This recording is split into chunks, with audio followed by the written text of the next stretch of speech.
I'll tell you what, it was more than that. Working in that one little single family house was more rewarding to me, like more personally rewarding than anything I did in my past life on Wall Street. I knew that I didn't want another job. I didn't send out a single resume. I knew I wanted to try something else, and I knew I was interested in real estate. So I was 28 years old at the time, moved back to Virginia, moved into my parents' spare bedroom with mom and dad, came full circle. I went from living in a penthouse apartment on the Upper East Side, making $250,000 a year, to living in my dad's spare bedroom. Living the dream. It was great. My mom was a great cook. She did my laundry, but I was fortunate, right? Because I was in a position where I could cut my expenses to zero. I didn't have responsibility. I didn't have a family to support. I didn't have student loans. I didn't have debt. I was able to have a completely fresh start and build the kind of business and the kind of life that I should have tried to do straight from college. Right. And so, I lived with my parents for 1.5 years. During that time, I started our software company. And with the same buddy of mine that we already owned a couple of rental properties, we bought a single family shell here in town. And then we proceeded to spend 6 months renovating that house top to bottom, doing a lot of the work ourselves, other than trades. And so it was a tremendous learning opportunity for me, having to do that rehab. I mean, I swung the hammer myself. I did a lot of the work myself in that house. I learned on that very first project order of events in construction, because when you're doing your gut renovation, it's almost like new construction. You're taking the property down to the studs. What happens first?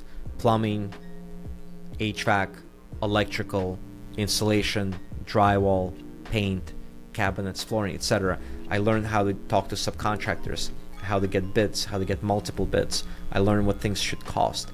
I learned how to do a lot of the things myself, so that then I could evaluate other subcontractors when they were doing that work for me later. But 16 hours a day, I swung the hammer in this house. Did you self-fund this first, or it wasn't your first deal, you'd already had some deals, but were you now self-funding these? Did you understand private money at this time, or what? How were you financing these? So that first house, we had some savings, so we funded the house ourselves, but then we kind of quickly tapped out of money, and I started using private lenders, basically. It's kind of incredible what your mindset is, because again, we look back at your father and his humility, where you leave Wall Street and you don't care about swinging a hammer, and you're like, hey, I'm going to learn this. I think this is the right thing to do. You obviously saw the vision of what this could turn into. Like there's a reason that you're doing this. You're creating freedom for yourself, and financial freedom and time freedom and things like that. Did you have that mindset at the time, or was it just more of a money play? I had a goal when I got into real estate full time to basically, from the beginning, I wanted to build a portfolio that paid for my life. Okay. So I wanted to build a portfolio that replaced my Wall Street income first, and then hopefully do better than that. But I'll tell you what, it was more than that. Working in that one little single family house was more rewarding to me, like more personally rewarding than anything I did in my past life on Wall Street. I was working with my hands. I was physically able to see the transformation of this house from this torn, the wreck that should have been torn down, to a really beautiful single family home. We end up putting tenants into it. I saw the impact that it made on the block, and that to me was more satisfying. That one little rinky-dink single family house, right? But seeing its transformation. Now we did something real for a change. Like that sort of knowledge is, and sort of the local knowledge that then I acquired of the market, is what was missing in all of us on Wall Street, because we did not. Everybody there was looking at things from 30,000 feet up.